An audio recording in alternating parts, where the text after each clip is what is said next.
This is the Lone Crater YouTube. We hope this video helps. You start by cutting power to the HVAC at the breaker so you can work safely. This prevents shorting the control board. Once done, remove the Nest display from the base and take a clear photo of the existing wires for reference.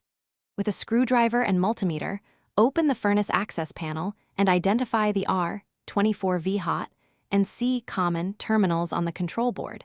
Make sure you know which wire is which before proceeding.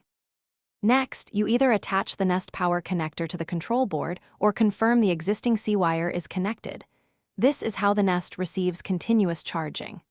Once the device is mounted, connect the connector leads to the C terminal and the appropriate signal terminal, often G, as instructed, tighten screws, and fasten loose wires.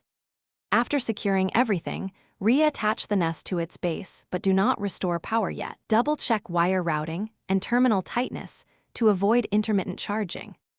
Now you restore the HVAC breaker and watch the Nest boot.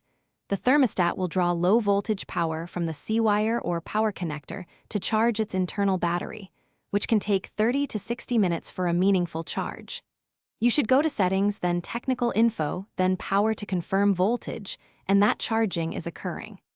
If the battery still won't charge, run the system fan for 10 minutes to provide power. Then recheck the C wire connection and terminal seating.